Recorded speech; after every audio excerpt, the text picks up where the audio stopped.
Well, the Dallas Federal Reserve is seeing signs of an economic slowdown in the state, but also some reasons to be optimistic. And we get details from senior economist at the Dallas Fed, Pia Orrenius. Welcome back to Good Day. Thank you. Good morning. Well, you've got this event later this morning, and you'll be discussing a lot of this, a lot more there. But tell us first, what are the recent signs of a slowing economy in Texas? Well, we had pretty robust growth last year, but what we saw over the course of the year that the momentum for growth was really draining out of the economy. And whether we talk to producers like manufacturers and even the service sector, we saw slowing growth, and consumption growth also slowed last year in the second half. And then, of course, we have sectors that are particularly weak, like housing and construction, because of the higher interest rates. At the same time, we've seen some robust, really strong sectors like energy, for example, which is such a positive for our region. Now, the Federal Reserve Bank of Dallas says we gained 425,000 jobs last year. That's a 3.5% growth rate. So is that also part of this optimism? Can you kind of put that in perspective? Yeah, so it was a robust growth year last year, but of course we're all kind of normalizing from the pandemic and all the stimulus that we received. And so in 21 we grew at 6%, last year 3.5%. So for this coming year, we're only expecting 1.4% growth in terms of employment for the Texas economy. This is a result of slowing momentum also in the national economy. The forecasts for U.S. GDP growth are pretty low. And so some of that's going to spill over. But the important thing is that in our outlook, we're predicting a soft landing for Texas and not an outright recession.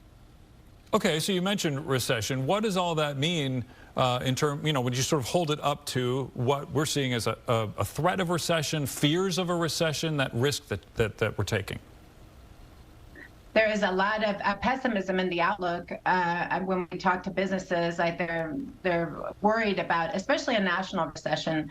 But what we see is really other forces, positive forces, particularly in the labor market. So we've had a lot of resilience in the labor market. So even as activity has declined, has slowed, even in our region, we see that jobs are continuing to be created and the unemployment rate is holding steady and wages are growing. The problem, the risks to the outlook, though, is inflation and the Federal Reserve having to do more on inflation by raising interest rates. And so that's really what's the biggest slowing force that we're confronting at the moment. So that the raising of interest rates there, how does that affect the state? Well, it affects really everything. It directly affects anybody who's trying to borrow money or who's spending on a credit card and wants to buy a home. But businesses who are trying to invest are also facing really high capital costs. And so a lot of those investment projects are not going to get done in a high interest rate environment. The problem is that the Fed absolutely has to slow inflation, because inflation is really what eats away at our purchasing power. And so it's insidious. And that's really, goal number one for the Fed is to slow inflation. Hopefully that's going to happen here soon, given that inflation has been coming down on a month-over-month basis. So with good progress on that, the outlook is better than one might have hoped.